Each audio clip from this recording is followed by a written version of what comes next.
저는 오늘 본문의 말씀을 가지고 12제자를 파송함, 이런 제목으로 하나님 말씀을 증거하도록 하겠습니다. 오늘 본문은 예수님께서 12제자를 파송하는 내용입니다. 근데 여러분 잘 생각해 보면 이 시대에는 12제자가 없습니다.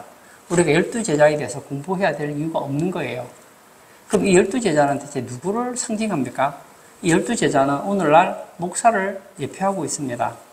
목사가 하기 어려운 설교가 여러 가지가 있다고 합니다. 그 중에 하나는 교인들에게 헌금 설교를 하면 그렇게 부담을 느낀대요. 그리고 전도 설교를 하면 그렇게 부담을 느낀대요. 그리고 또 하기 힘든 설교 중에 하나가 바로 목사에 대한 설교입니다. 목사가 목사에 대한 설교를 하면 목사니까 자기를 위해서 저런 설교한다 생각하기 쉽습니다. 그러나 그렇지 않습니다. 목사는 하나님 말씀을 가감없이 전해야 합니다. 사도행전 20장 27절에 이는 내가 꺼리지 않고 하나님의 뜻을 다 여러분에게 전하였음이라.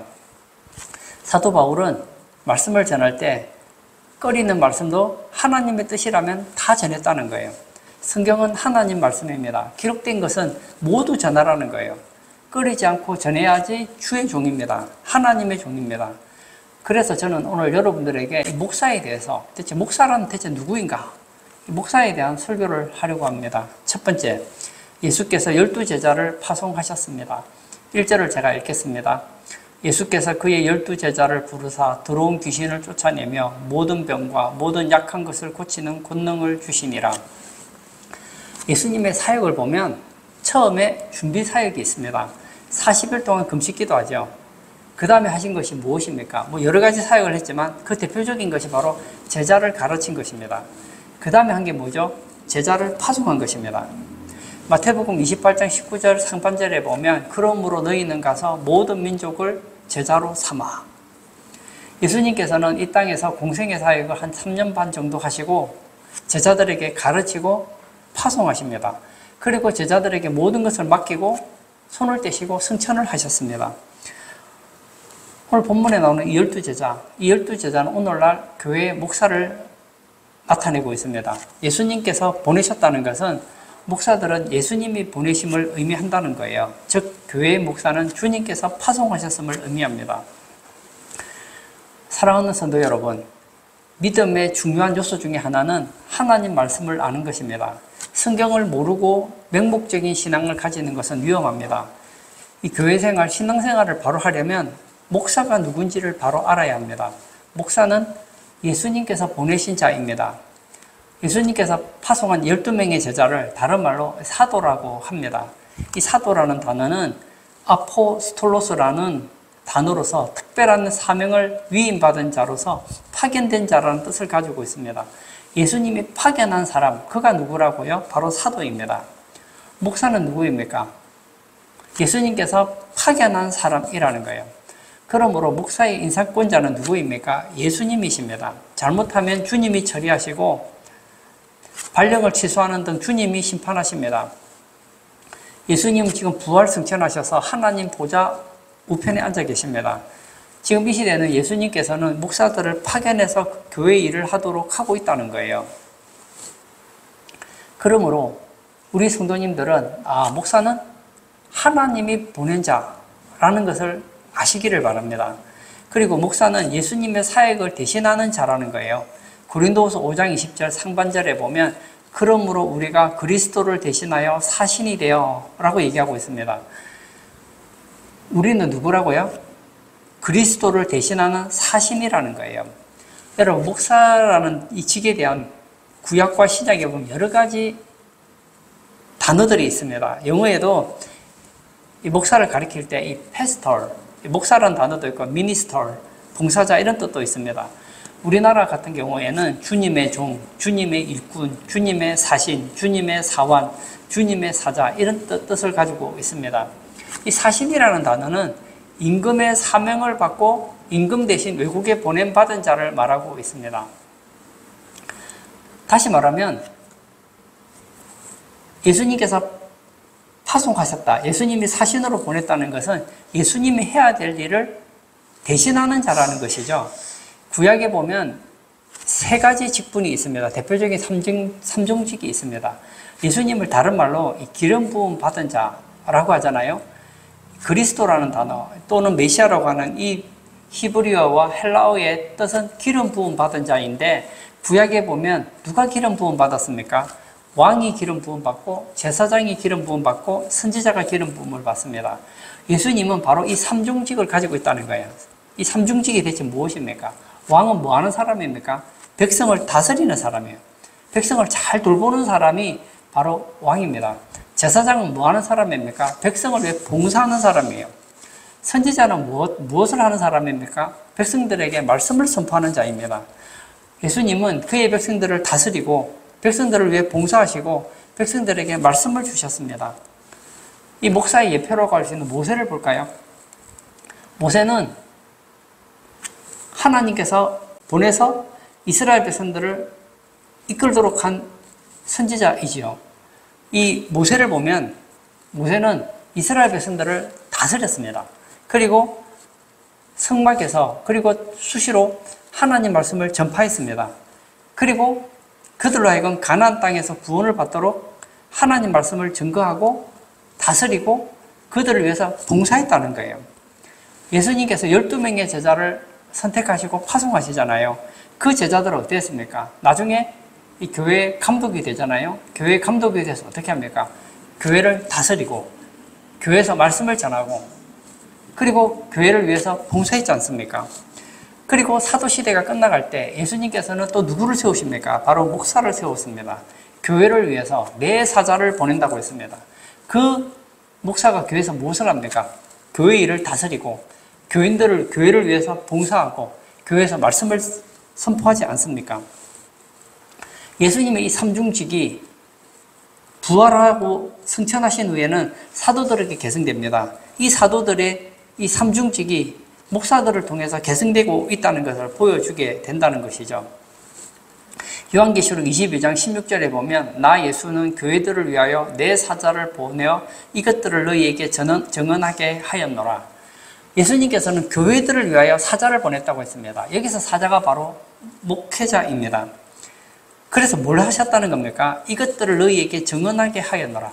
목사가 해야 되는 일들이 참 많습니다. 그러나 대표적인 거 한 가지만 들라고 하면 목사가 하는 가장 중요한 역할은 바로 말씀을 증거하는 거예요. 왜냐하면 하나님께서 무엇을 기뻐하는지 예수님께서 증거하셨던 것처럼 모세가 증언했던 것처럼 사도들이 증언했던 것처럼 오늘날 목사가 바로 하나님 말씀을 백성들에게 그러니까 교회에서 말씀을 선포하게 되는 거예요. 구약의 그 말라기 성경을 보고 나면 말라기 선지자가 말씀을 선포한 이래로 400여 년 동안 더 이상 하나님께서 주의 종을 보내지 않습니다. 세례요한 때까지는 하나님 말씀을 증거하는 사람이 나타나지 않았습니다. 암흑기죠. 역사상 가장 큰 비극이지요. 오늘 예배 참석하신 사랑하는 성도님, 오늘날은 말씀의 홍수 시대입니다. 그러나 잊지 말아야 될 것이 왜 말씀이 이런 홍수 시대가 되었습니까? 하나님께서 목회자를 그만큼 많이 보내주셨기 때문입니다. 만약 전 세계에 목사가 한 명도 없다. 하나님께 부름받은 자, 교회를 위해서 교회를 섬기고 봉사하고 말씀을 전하는 사람이 없다고 한번 생각해 보세요. 교회의 영적인 피폐함은 말로 다룰 수가 없을 거예요. 여러분, 교회에서는 목사는 너무너무 중요합니다. 아무리 중요하다고 말해도 지나치지 않습니다. 그 이유는 목사가 중요하기 때문이 아닙니다. 교회가 중요하기 때문인 거예요. 예수님께서는 교회를 위해서 목사를 보낸 거예요. 여러분, 학교에서 제일 중요한 사람이 누구냐고 제게 물으신다면 저는 선생님이라고 말하겠어요. 선생님이 뭐가 그렇게 중요하겠습니까? 그게 아니죠. 학생들이 학교에 와서 공부할 수 있도록 그리고 요즘에는 교사의 인권이 무너져서 참 힘들지만 예전 같은 경우에는 학교에 가면 기본적인 윤리 교육도 시키고 그리고 학교에 가면 인간관계도 가지게 되고 그리고 학교 선생님을 통해서 세상을 살아가는 그런 학문들도 배우지 않습니까? 근데 학교에 갔는데 선생님이 없어요. 한 명도 없어요. 이거 심각한 거 아닙니까? 그러면 학원 가면 되죠. 만약 학원 선생님도 없다면 어떻게 하실래요? 우리 아이가 배워야 되는데 우리 아이들을 가르칠 수 있는 선생님이 없어요. 강사도 없어요. 그리고 그런 책도 없다고 한번 생각해 보세요. 그러면 무슨 수로 지식의 폭을 넓힐 수 있겠느냐고요. 그러므로 선생님이 중요하죠. 목사도 마찬가지입니다. 만약에 더 이상 전 세계 목사가 한 명도 없다고 한번 생각해 보세요. 말씀을 풀어낸 해설서도 없고, 그리고 주석서도 없고, 강해서도 없고, 신앙서적도 없고, 목사가 다 사라졌어요. 이제 하나님 말씀을 증거하는 통로가 다 사라져 버렸다고 생각해 보십시오. 제일 손해보는 사람이 누구일까요? 목사일까요? 교회일까요? 바로 교회라는 거예요. 그러므로 여러분, 교회는 목사를 소중하게 생각해야 됩니다. 그러나 여러분, 안타깝게도 교회에는 참 목사만 있는 건 아니에요. 참 종만 있는 게 아니에요. 거짓 종도 있다는 거예요. 거짓 목사도 있기 때문에 우리가 영적인 분별을 할 필요가 있습니다. 마태복음 24장 48절에 보면 만일 그 악한 종이 마음에 생각하기를 주인이 드디 오리라 하여, 예수님께서 다시 오실 때가 되면 이 땅에는 두 종류의 목사가 있습니다. 한 종류의 목사는 참종입니다. 또 한 종류의 종은 악한 종입니다. 이 악한 종은 어떻습니까? 생각하기를 주인이 드디 오리라 생각합니다. 진리를 배교하는 것이죠. 주님은 오신다고 하는데 오지 않는다고 합니다. 온다고 하는데 오지 않는다고 말하는 사람, 예수님 말과 다른 얘기를 하는 사람은 악한 종인 거예요. 여러분, 성품을 말하지 않습니다. 누군가가, 어떤 목사가 예수님은 오시지 않는다 하면 그 사람 악한 종인 거예요. 그런 악한 종이 있죠. 지금 전 세계에서 가장 존경을 받으면서 가장 악한 종이 있습니다. 여러분, 그 종이 누구라고 생각하십니까? 바로 교황입니다. 그 종이 누구입니까? 바로 신부입니다. 신부님들이 얼마나 착한데요. 전 인격을 말하지 않는다니까요. 여러분, 사도는 뭐 하는 사람입니까? 예수님에게 보냄을 받은 자가 사도예요. 보냄을 받았을 때 그 사도들이 해야 되는 일은 예수님이 증거하라고 하는 그 말을 전하는 사람이 참 사도인 거예요. 보냈더니 예수님이 한 말을 왜곡시키고 예수님이 한 말을 전하지 않는다면 이거는 엉터리 사도 되는 거 아닙니까? 목사가 하나님이 전하라고 하는 그 말씀을 전하지 않고 예수님이 중요하게 생각하는 것을 증거하지 않는다면 그건 참 목사가 아니죠. 우리 목사님이 얼마나 인격이 좋은데요. 우리 목사님이 얼마나 사람이 좋은데. 그거 중요합니다. 그러나 더 중요한 것이 있습니다. 그건 두 번째라는 거예요. 첫 번째는 뭐죠? 예수님이 하고 싶은 말, 예수님이 위탁한 그 말을 전하는 사람이 참 목자라는 거예요. 여러분, 이것을 분별하셔야 됩니다. 그 목사님이 인격적으로 얼마나 훌륭하냐? 저는 그것은 두 번째라고 생각해요. 물론 인격이 저는 중요하다고 생각합니다. 그러나 그게 첫 번째는 아니에요. 어떤 목사님이 있는데요. 그 목사님이 이렇게 말하는 거예요. 여러분, 예수님 안 믿어도 천국 갈 수 있습니다. 아무 종교나 잘 믿어도 천국 갈 수 있습니다. 그런데 그분의 삶이 너무너무 거룩해요. 술도 마시지 않아요. 담배도 피지 않아요. 음란하지도 않아요. 그리고 만나는 사람에게 사랑을 베풀어요. 그리고 얘기합니다. 여러분, 지옥 무서워하지 마십시오. 지옥은 없습니다. 천국도 없습니다. 이 땅이 전부입니다. 여러분, 이 땅에서 행복하게 사시기 바랍니다. 하고 성경과 다른 얘기를 전한다면 그분이 어떤 삶을 살았던, 세상에서 얼마나 헌신적인 삶을 살고 희생하는 삶을 살았던 그는 악한 종이라는 거예요. 그 악한 종이 바로 로만 카톨릭입니다. 저는 교황의 인격을 말하지 않습니다. 추기경을 욕하고 싶지도 않아요. 저는 신부님에 대해서 나쁜 말 하지 않습니다. 제가 말하는 것은 성경을 말하는 거예요. 로마 카톨릭은 예수님을 믿습니다. 그러나 우리가 믿는 것과 좀 달라요. 이단이 뭐죠? 끝이 다르다는 거 아닙니까? 예수님께서 말씀하시기를 내가 곧 길이요 진리요 생명이니 나로 말미암지 않고는 아버지께로 올 자가 없다고 그랬습니다. 아버지께로 갈 수 있는 길은 예수님밖에 없는 거예요. 그런데 예수님에게 보냄을 받았다는 사람이 예수님 안 믿어도 천국 갈 수 있다고 하면 사기꾼 아닙니까? 엉터리 아니냐고요. 아마 불신자들이 제 설교를 들으면 생각하겠죠.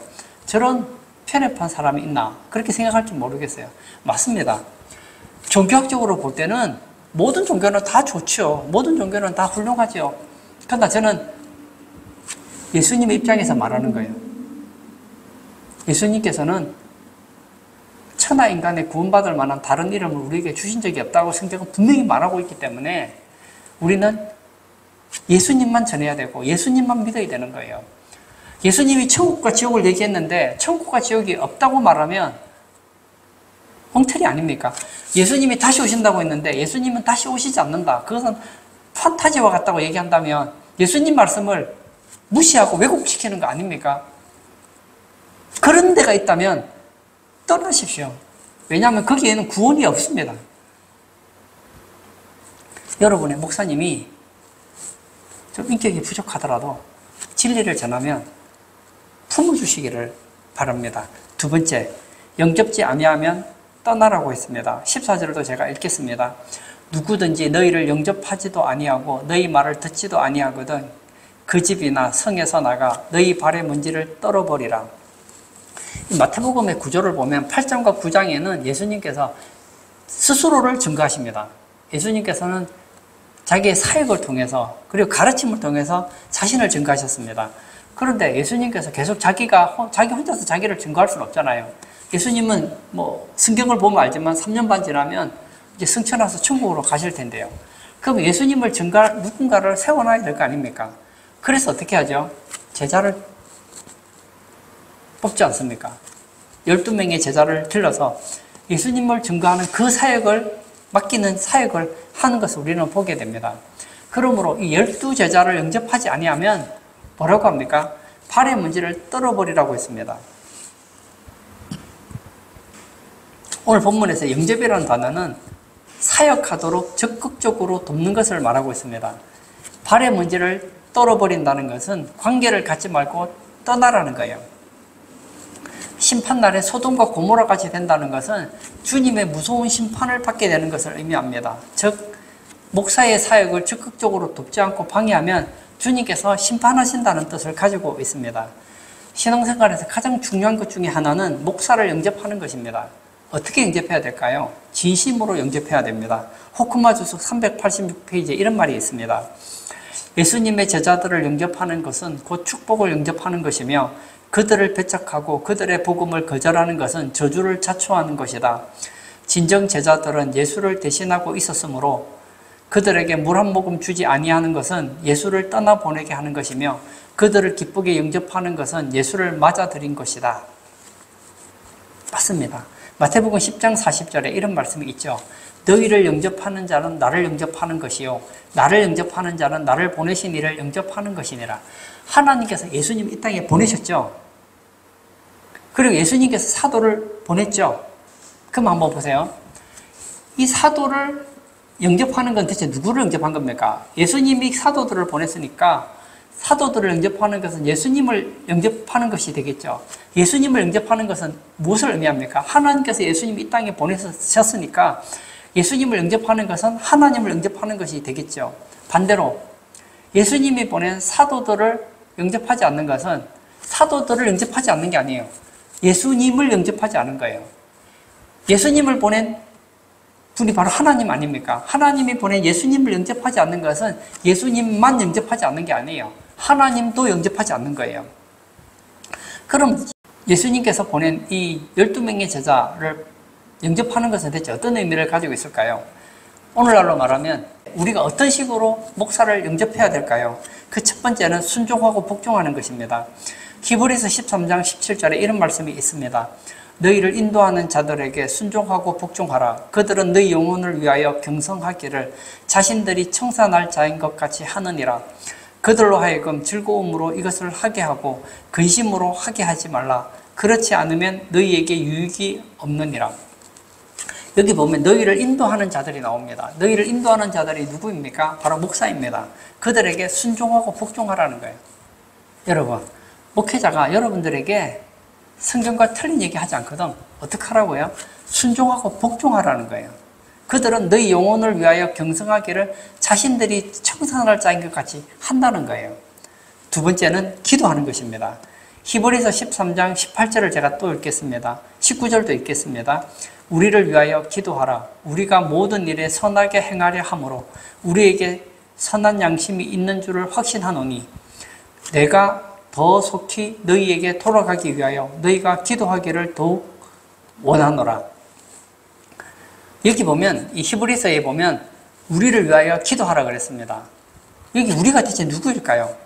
너희가 기도하기를 더욱 원하노라. 대체 그가 누구입니까? 오늘날로 말하면 바로 목사라는 거예요. 저는 교인들이 목사님을 위해서 해줄 수 있는 게 참 많다고 생각해요. 그 중에서 한 가지만 들라 하면 저는 여러분들이 목사님을 위해서 기도를 많이 해주시기 바랍니다. 목사를 위해 기도하는 것이 제일 큰 동력입니다. 그리고 세 번째, 고린도후서 11장 1절입니다. 원하건대 너희는 나의 좀 어리석은 것을 용납하라. 청하건대 나를 용납하라. 이 목사가 목회를 하다 보면 실수를 하잖아요. 저도 목사입니다. 제가 지금까지 이 전도사부터 강도사, 목사에서 지금까지 목회를 하면서 느낀 것이 있어요. 정상적인 목사라면 목회를 잘하고 싶죠. 근데 하다 보면 실수를 하더라고요. 저도 돌아보면 왜 그렇게 실수했는지 몰라요. 실수. 그리고 나서 뒤를 돌아보면 말실수했구나. 저때 결정을 잘못 내렸구나. 저때 오해할 행동들을 했구나. 깨달아요. 어떨 때는 사과를 하죠. 근데 어떤 때는 이게 또 사과할 분위기가 안 되면 또 사과를 못할 때도 있잖아요. 여러분, 악한 종과 참종의 차이를 여러분 아시기를 바랍니다. 참종인데 정말 교회를 사랑하고 교회를 헌신하는데 목회하다가 약간 허물이 드러나면 좀 덮어주세요. 그 어리석음을 좀 용납해 주십시오. 여러분이 목사님보다 똑똑하다면 똑똑한 분이 이해를 해야죠. 여러분이 목사님보다 인격이 좋다면 인격이 부족한 목사님을 덮어야죠. 바울도 말하지 않습니까? 나를 용납하라. 근데 만약 영접하지 않으면 어떻게 됩니까? 심판을 받게 된다는 거예요. 15절을 제가 읽겠습니다. 내가 진실로 너희에게 이르노니 심판날에 소돔과 고모라 땅이 그 성보다 견디기 쉬우리라. 소돔과 고모라가 뭐하는 땅입니까? 음란을 해서 하나님을 떠난 도시 아닙니까? 근데 목사를 괴롭히는 것은 더 나쁘다는 거예요. 구약에 보면 이 모세 목사님 이 목회를 하잖아요. 이스라엘 백성을 이끌어갑니다. 정말 구약교회를 사랑했던 목사 아닙니까? 거기에 동력자가 있었죠. 대표적인 동력자가 바로 누나 미디암과 형 아론이 있었습니다. 이 미디암이 홍해를 건넌 후에 얼마나 신앙이 좋은지 막 춤으로 하나님을 찬양하지 않습니까? 그런데 이 시간 지나고 보니까 모세가 하나씩 둘씩 마음에 안 드는 거예요. 모세가 잘못했다기보다는 삼자의 입장에서 보면, 누나 입장에서 보면 동생이 마음에 안 드는 게 있을 수밖에 없겠죠. 그래서 어떻게 합니까? 아론과 함께 모세를 헐뜯지 않습니까? 그때 하나님께서 어떻게 하십니까? 나병에 걸리게 해서 며칠 동안 고통을 당하게 하잖아요. 고라 일당은 어떻습니까? 고라가 레위인으로서 하나님의 성막을 맡은 자로서 열심히 봉사를 합니다. 그런데 있다 보니까 모세가 마음에 안 드는 거예요. 모세 목사님이 마음에 안 드는 거예요. 그래서 어떻게 합니까? 쿠데타를 일으키려고 하잖아요. 반역을 합니다. 그때 하나님께서 지진으로 땅이 갈라지게 해서 집어넣어 버리잖아요. 고라와 함께 있는 자들까지 심판을 받았다는 걸 기억하시기 바랍니다. 교회는 그리스도의 몸된 교회예요. 저는 우리 성도님들이 불평하는 자들과 함께 하지 않기를 바랍니다. 특히 교회를 불평하는 자와 함께 하지 마세요. 목사를 불평하는 자들과 함께 하지 않기를 바랍니다. 교회는 어떤 곳이어야 되느냐? 복 받는 곳이 되어야 돼요. 목사의 소원이 있습니다. 꿈에도 소원은 교회 다니는 성도들이 다 복 받기를 원합니다. 하나님께서 여러분을 복 주시려고 목사를 보내줬어요. 여러분을 복 주시려고 복의 통로로서 목사를 세웠는데 목사를 씹으면 어떻게 합니까? 목사를 험담하고 목사를 괴롭히면 어떻게 됩니까? 그럼 결국은 누가 손해보게 되죠? 본인이 손해보게 되는 것이죠. 왕을 괴롭히는 자를 보고 뭐라고 그러죠? 반역이라고 하죠. 왕을 쫓아내는 사람을 반역죄라고 해서 대역죄로 그 집안을 몰살시키는 걸 우리는 역사를 통해 보지 않습니까? 부모를 괴롭히는 사람을 뭐라고 합니까? 페르나라고 하죠. 목사는 누구입니까? 하나님이 보낸 사자예요. 그리고 목사는 교인들의 믿음의 부모입니다. 영적인 부모라고 해요. 그러면 자녀들이, 교인들이 하나님이 보낸 자를 괴롭히고 영적인 부모를 업신여긴다면, 괴롭힌다면 하나님이 그런 사람들을 가만히 놔두겠느냐고요. 요한계시록에 보면 예수님께서 오른손에 별을 잡고 초대사회를 다니시는 일로 나옵니다. 이 별은 7교회의 사자예요. 목사지요. 7촛대는 뭡니까? 교회예요. 예수님은 주의 종을 붙잡고 교회를 다스린다는 거예요. 마귀는 교회를 무너뜨리는 것이 꿈에도 소원입니다. 마귀는 하나님이 싫어하는 걸 좋아해요. 하나님이 좋아하는 걸 싫어합니다. 그래서 마귀는 어떻게 교회를 괴롭힙니까? 외적으로는 적그리스도 형태로서 교회를 핍박하고 무너뜨립니다. 그런데 외적으로 핍박하는 것도 굉장히 힘이 있지만 더 교회를 괴롭힐 수 있는 방법이 있습니다. 내적으로 중직자를 통해서 목사를 괴롭히는 거예요. 교회에 영향력 있는 중직자들이 목사에 대해 상담을 하면 그게 안 되는 거예요. 우리 한국 민족에게는 큰 장점이 있습니다. 인정도 많고 영리하고 똑똑해요. 근데 단점이 있죠. 그게 뭘까요? 그 관계 좋다가 한번 뒤틀어지면 원수가 되기 쉽다는 거예요. 교회도 그렇지 않습니까? 처음에 교회 나오면 목사님이 얼마나 좋은지 몰라요. 목사님이 진짜 천사처럼 보입니다. 그런데 하다 보니까 목사님의 단점을 보게 된 거예요. 그러면 미리암처럼, 고라처럼 목사님에 대해서 험담하고 목사를 대적하는 그런 경우가 나타날 때가 있다는 거예요. 마귀는 얼마나 좋은지 모릅니다. 여러분, 교회 무너뜨리는 거 굉장히 쉽습니다. 교인들 시험 들어가지고 교회 넘어지지 않아요. 교회 장로님들 시험 들어서 교회 넘어지지 않습니다. 중직자들 몇 명 시험 들어도 교회 무너지지 않아요. 그러나 목사가 흔들리면요, 교회 자체가 흔들려버려요. 왜 예수님께서 12명의 제자를 파송하면서 그 제자들을 영접하는 것이 그렇게 중요하다고 말씀하십니까? 그 제자들 때문이 아니죠. 그 제자들이 전하는 복음을 들어야지 구원을 받을 거 아닙니까? 목사가 뭐가 그렇게 중요하겠습니까? 솔직히 말하면 제가 여러분보다 똑똑한 것도 아니고 잘난 것도 아니고 특별한 게 없잖아요. 근데 제가 중요한 이유가 있습니다. 그게 뭘까요? 하나님께서는 저를 통해서 여러분들에게 말씀을 선포하게 하시고 교회가 교회되도록, 교회가 복을 받도록 하는 통로로 저를 삼으셨다는 거예요. 그러므로 저는 이 신약 성경이 말하는 것처럼 저도 여러분들에게 말하고 싶어요. 우리 교회 아니라 다른 교회 가도 마찬가지입니다. 그 목사님이 악한 종이 아니라면, 특별한 경우 아니면 아니요 소리 좀 하지 마세요. 순종하세요. 그리고 목사님을 위해서 정말 간절하게 기도해 주시기 바랍니다. 그리고 가끔씩 목사님이 실수하더라도 또 약간 약점이 보이더라도 여러분들이 품어줄 수 있는 그런 영접하는 자가 다 되시기를 축복합니다. 세 번째, 평안을 빌라고 있습니다. 12절과 13절을 제가 또 읽도록 하겠습니다. 또 그 집에 들어가면서 평안하기를 빌라. 그 집이 이에 합당하면 너희 빈 평안이 거기 임할 것이요 만일 합당하지 아니하면 그 평안이 너희에게 돌아올 것이니라. 예수님께서 12제자를 보내시면서 그냥 보내지 않았습니다. 첫 번째는 모든 질병을 고치라고 했습니다. 1절을 제가 읽겠습니다. 예수께서 그의 12제자를 부르사 들어온 귀신을 쫓아내며 모든 병과 모든 약한 것을 고치는 권능을 주시니라. 두 번째는 천국이 가까이 왔다고 하라고 했습니다. 7절도 제가 읽습니다. 가면서 전파하여 말하되 천국이 가까이 왔다 하고, 세 번째는 평안하기를 빌라고 했습니다. 12절입니다. 또 그 집에 들어가면서 평안하기를 빌라. 이 평안이 뭐죠? 인사입니다. 무사하여 마음이 걱정 없는 상태가 바로 평안입니다. 이상근 신학교 교수는 이런 말을 했습니다. 이상근 목사님은 이 평안은 축복을 의미한다고 했습니다.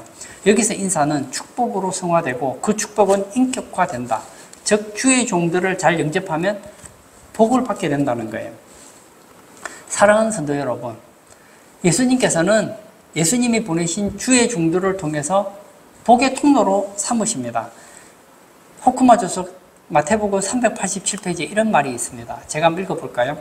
실로 하나님은 복의 근원이신 예수를 증거하는 입술과 인격을 통해 복 주시기를 원하신다. 그런데 그들이 복의 근원을 받아들이지 않는다면 무슨 통로로 복을 받을 수 있겠는가? 당연한 거 아닙니까? 하나님께서는 구약에 보면 이스라엘 백성들에게 복을 주려고 세 가지의 직분자를 세웠잖아요. 그 대표적인 직분자가 누굽니까? 제사장 아닙니까?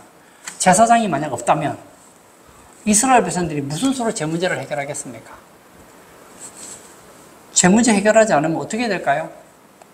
하나님의 징계를 받을 수밖에 없잖아요. 그리고 왕, 이스라엘을 잘 통치해서 적으로부터 이스라엘 백성들이 어려움 당하지 않도록 돕는 사람이 바로 왕 아닙니까? 왕이 없다면 이스라엘 백성들이 얼마나 고통을 당하겠습니까? 선지자, 이스라엘 백성들이 잘못해요. 뭘 잘못했는지도 모르고 살고 있어요. 그때 하나님이 선지자를 보내서 백성들의 잘못을 지적합니다. 그러면 깨닫죠. 아, 내가 이런 잘못을 했구나. 우리가 이래서 어려움을 당하고 있구나 하고 돌이키면 그게 복이 되지 않습니까? 구약의 제사장, 왕, 선지자, 누구를 위해 존재합니까? 제사장이 자기를 위해 필요합니까? 왕이 자기를 위해서 왕이 되어야 합니까? 선지자가 자기를 위해서 선지자가 되어야 합니까? 물론 악한 제사장은 자기를 위해서 제사장 노릇을 할 겁니다. 악한 왕은 자기를 위해서 왕 노릇을 할 겁니다. 악한 선지자는 자기를 위해서 선지자 노릇을 할 겁니다. 그러나 참 제사장, 참 왕, 참 선지자는 그의 백성들을 위해서 헌신하는 직분자들 아닙니까? 그들을 영접해야지 복을 받지요. 사도행전 3장 23절에 이런 말이 있습니다. 누구든지 그 선지자의 말을 듣지 아니하는 자는 백성 중에서 멸망받으리라 하였고, 맞습니다. 선지자가 하나님 말씀을 대언하는데 이스라엘 백성들을 위해서 말씀을 전해요. 이 말씀 듣고 복 받으라고 말씀을 전했는데 그 말을 듣지 않으니 어떻게 될까요? 멸망당할 수밖에 없겠죠. 사도행전 3장 26절도 제가 한번 읽어볼까요? 하나님이 그 종을 세워 복 주시려고 너희에게 먼저 보내사. 하나님께서 종을 세워서 보냈는데 그 목적이 뭐라고요? 복 주시기 위한 거라는 거예요. 여러분 기억하십시오. 목사는 여러분을 힘들게 하는 사람이 아닙니다. 여러분들로 하여금 복 받도록 돕는 중간 매개체 역할을 하는 사람이 바로 목사라는 거예요. 그래서 예수님께서는 12명의 제자를 보내시면서 뭘 하라고요? 평안을 빌으라는 거예요. 제가 교회를 보면 교회에는 두 종류의 직분자들이 있는 것 같아요. 하나는 목사를 영접하는 직분자가 있고 또 한 종류는 목사를 대적하는 직분자가 있는 것 같아요. 사도 요한이 얼마나 사랑의 사도입니까? 그런데 이 사도 요한이 요한 3서에 보면 두 사람의 이야기를 합니다. 첫 번째는 가요입니다. 사도 요한이 너무나 사랑했던 사람 가요. 그에게 1절에서 이렇게 말합니다. 장로인 나는 사랑하는 가요 곧 내가 참으로 사랑하는 자에게 편지하노라. 2절, 5절, 11절 계속 나오는 얘기가 뭐죠? 사랑하는 자요. 이 사도 요한에게 가요가 얼마나 잘했으면 가요를 생각만 하면 사랑하는 자요. 가요의 또 다른 별명은 사랑하는 자였습니다. 2절에 이렇게 말하죠. 사랑하는 자여 내 영혼이 잘됨같이 내가 범사에 잘되고 강건하기를 내가 간구하노라. 사도 요한이 가요가 얼마나 좋은지 가요를 위해서 축복을 합니다. 어떻게 기도합니까? 사랑하는 자여, 너의 영혼이 잘됨 같이 너의 범사가 잘되고 강건하기를 내가 기도하고 있다. 저는 우리 성도님 이런 직분자가 되기를 원합니다. 목사님이 다 생각을 해요. 우리 교인 어떤 누구를 생각하면 사랑하는 자여, 저분이 영혼이 잘된 같이 범사에 잘되고 강건했으면 좋겠다. 하나님, 저분이 영혼이 잘 되어 있습니다. 범사에 잘되고 강건하기를 제가 축복합니다. 이런 관계가 되면 얼마나 좋을까요? 그런데 꼭 그런 사람만 있는 건 아니에요. 디오드레베라는 사람이 있었습니다. 이 사람은 요한을 너무너무 괴롭혔던 사람입니다. 그는 어뜸이 되고자 했고 요한을 편론했고 요한에 대해서 나쁜 말을 했고 불평불만을 털어놓았던 사람입니다. 그래서 사도 요한이 뭐라고 합니까? 11절에 사랑하는 자야 악한 것을 본받지 말고 선한 것을 본받으라.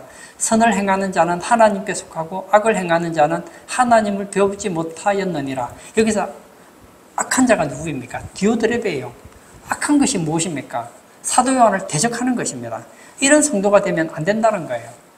사도 바울은 어떻습니까? 사도 바울에게도 사도 바울을 미워하고 사도 바울을 죽이려고 하는 이런 암살단들도 있었고 막 가는 곳곳마다 사도 바울을 힘들게 하는 사람이 있었습니다.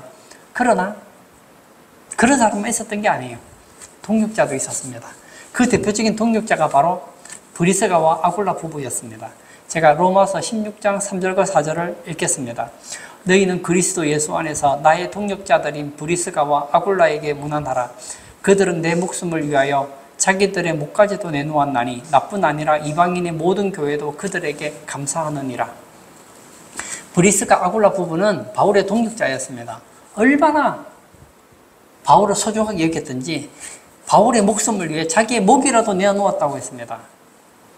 바울을 우상숭배하는 겁니까? 아니잖아요. 하나님께서 지금 바울을 쓰시고 바울을 통해서 이방인에게 복음을 전하기를 원한다는 걸 알았기 때문에 동력자가 된 것이죠. 결론을 짓고자 합니다. 저는 오늘 목사에 대한 이야기를 했습니다. 어떻게 들으면 목사라고 목사인데 잘하라고 좋은 말은 다 하는구나. 그게 아니에요. 여러분을 위해서 이 얘기를 하는 거예요. 갈라디아 4장 14절에서 15절을 제가 읽겠습니다. 너희를 시험하는 것이 내 육체에 있으되 이것을 너희가 업신여기지도 아니하며 버리지도 아니하고 오직 나를 하나님의 천사와 같이 또는 그리스도 예수와 같이 영접하였도다. 너희의 복이 지금 어디 있느냐? 내가 너희에게 증언하노니 너희가 할 수만 있었더라면 너희의 눈이라도 빼어 나에게 주었으리라. 사도 바울이 갈라디아 지역에 갔을 때 이야기를 합니다. 이 갈라디아 교인들이 볼 때에 사도 바울에게는 어떤 약점이 있었던 것 같아요. 그게 뭔지는 잘 모르겠는데 갈라디아 교인들이 볼 때 시험할 만한 그런 것이 육체에 있었다는 거예요. 그런데 이 갈라디아 교인들은 사도 바울의 약점을 보고 업신여긴 것이 아니라 하나님의 천사와 같이 또는 그리스도 예수와 같이 영접했다는 거예요. 그들은 얼마나 사도 바울을 소중히 여겼든지 이 바울이 안질이 있어서 눈이 안 좋았던 것 같아요. 할 수만 있으면 사도 바울을 위해서 눈이라도 빼어서 주고 싶어 했다는 거예요. 목사는 왜 존재합니까? 여러분을 위해서 존재합니다. 하나님께서는 그리스도의 몸된 교회를 잘 이끌어가게 하기 위해서 목회자를 세웠습니다. 그 목회자를 여러분 영접해야 되지 않겠습니까? 영접한다는 게 뭐라고 했습니까? 진리의 말씀을 전하거든 순종하고 복종하십시오. 그리고 목사님이 영적으로 지치지 않도록 기도해 주십시오. 그리고 사도 바울 같은 그런 믿음의 사람도 시험할 만한 것이 있었다면 저라고 해서 다르겠습니까? 저도 부족한 것이 많죠. 사도 요한이 얼마나 사랑이 많습니까? 그럼에도 불구하고 흠잡으려고 하니까 편론하려고 하니까 할 게 얼마든지 있더라는 거예요. 그러나 그런 모습이 있음에도 불구하고 갈라디아 교인들은 하나님의 천사처럼 그리스도 예수처럼 영접했습니다. 가이오는 디오드레베와 다르게 사도 요한을 영접했습니다. 저는 우리 성도님들도 목회자와 바른 관계를 가지셔서 여러분의 날마다의 삶이 복이 되고 우리 교회가 주님의 복 가운데서 든든히 서가는 그런 은혜가 있기를 축복합니다. 이 시간 한번 같이 기도하기를 원합니다. 저는 오늘 12제자를 통해서 목사란 대체 누구인가 그 얘기를 했습니다. 한마디로 제가 말씀을 드릴게요. 목사는 누구입니까? 교회 복받으라고 하나님이 세운 종이에요. 그러면 그 목사를 통해서 복을 받아야죠. 그 목사와 원수가 되어서 되겠습니까? 이 시간 한번 같이 기도할 때 내가 하나님이 세운 복의 통로인 목사를 순종하기를 원합니다. 때때로 목사님이 힘들고 어려울 때마다 기도로 영접하기를 원합니다. 목사의 약한 부분이 있다면 사랑으로 허물을 덮는 그런 우리 교인들 되게 해달라고 다 같이 기도하도록 하겠습니다.